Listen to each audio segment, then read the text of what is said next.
ازيكم يا شباب؟ النهارده معانا تمرين الظهر، جايب لكم 15 تمرين، 5 تمارين لللاتس، افضل 5 تمارين لللاتس اللي هي المجانس، وافضل 5 تمارين للعضلات اللي هي ورا لوح الظهر اللي عند الكتف الخلفي، واقوى 5 تمارين للترابيس الخلفي بتاعه الظهر.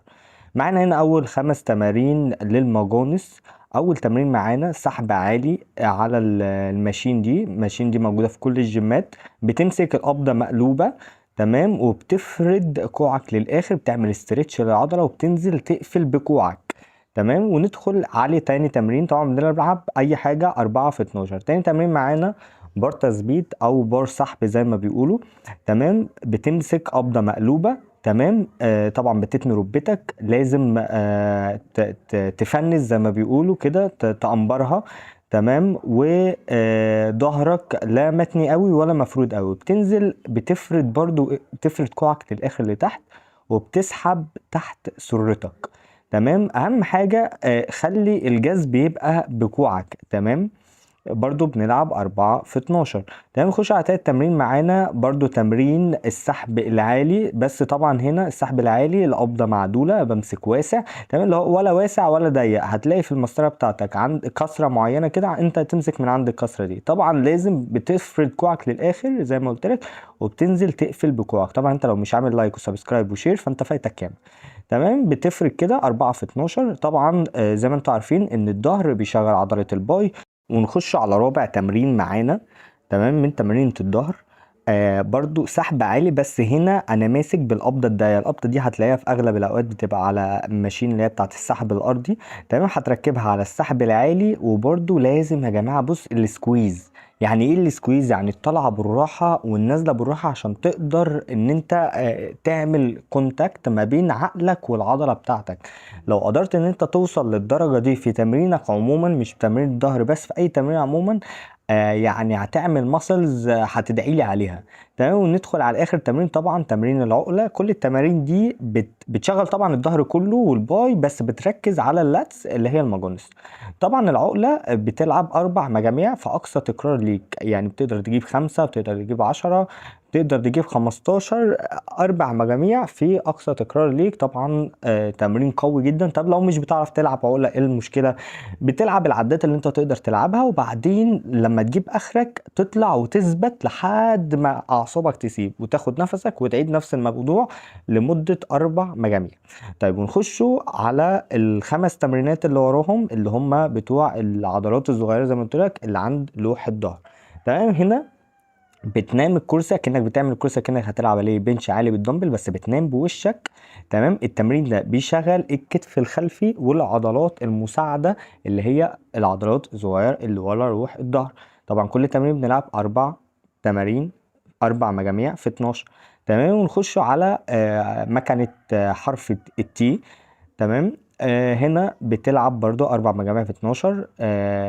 زي ما انت شايف، بثبت ظهري، ما بخليش ظهري يلعب. لازم اهم حاجة يا جماعة في التمرين ده، ارجع بكوعي، اقفل بكوعي، وافرد كوعي للاخر. الاسترتش ده والسكويز ده مهم جدا جدا جدا جدا جدا. تمام، نخشوا على تالت تمرين معانا، مكنة التجديف. تمام، برضو بنلعب 4 مجاميع في 12 عدة. واهم حاجة زي ما انت شايف الاداء. انا يعني انا مش عايزك تشيل وزن تقيل وتلعب نص عدة وتمن عدة والحاجات الغريبة اللي بنشوفها دي. شيل الوزن المناسب ليك، وتنزل الاخر، تفرد كوعك للاخر، وتلم تقفل برضو بكوعك لحد ما تحس ان انت خلاص انت قافل للاخر. تمام. طبعا التمرين ده من اقوى التمارين اللي مش متداوله، لكن لو جربتها ليها تاثير وفعال جدا قوي على الظهر. طيب، بلعب التمرين ده ازاي؟ لو ما عندكش حاجه ثابته زي الراجل اللي على الشمال، انت ممكن تجيب البار السميث بتاعك وتثبته على درجه معينه، بحيث ان انت تقدر تلعب مستريح، واكنك بتعمل ضغط بس مقلوب. تمام، ما تنساش تجرب التمرين ده وتصور لي وتعمل لي منشن على الانستجرام او الفيسبوك او اي ابلكيشن. تمام، هنا بتجيب الكرسي الدكه. تمام، وبتنيمها على وشها، وبتبدا برضو تسحب زي التمرين اللي قبل. خش على افضل 5 تمارين للترابيس. تمام، زي ما انت شايف بتجيب دمبلين. طبعا لازم نركز في الاداء هنا يا جماعه كويس جدا، لان انت هنا لو لعبت غلط فانت هنا وديت التركيز كله في عضله تانية اصلا. تمام. انت هنا ماسك دمبلين، ايدك الدمبلين قدامك، تمام. بطلع بقفل بكوعي على الترابيز ورا، لازم اقفل بكوعي على الترابيز. لو ما قفلتش بكوعي على الترابيز فانا كده بلعب كتف جانبي. طب هل يا كابتن التمرين ده بيشغلش كتف جانبي؟ لا، بيشغل كتف جانبي، لكن بيفوكس اكتر على الترابيز الخلفي بتاعه الظهر. طبعا التمرين ده بتلعبه يا 4 مجاميع في 12 يا اما 3 مجاميع في 20 عده، وزن متوسط. تمام، اقدر اعمل فيه الاداء صح، لان انا لو ما عرفتش اعمل الاداء صح فانا كده وديت التمرين بتاعي في عضلة تانية خالص. تمام. نخش على تاني تمرين في تمارين الترابيز. بتمسك طارة. طيب بمسك طارة، وبعدين بمسك الطارة واسع، ما بدخلش ايديا جوه الطارة. طيب هنا هتقولي يا كابتن ده تمرين كتف امامي. صح، تمرين كتف امامي 100%.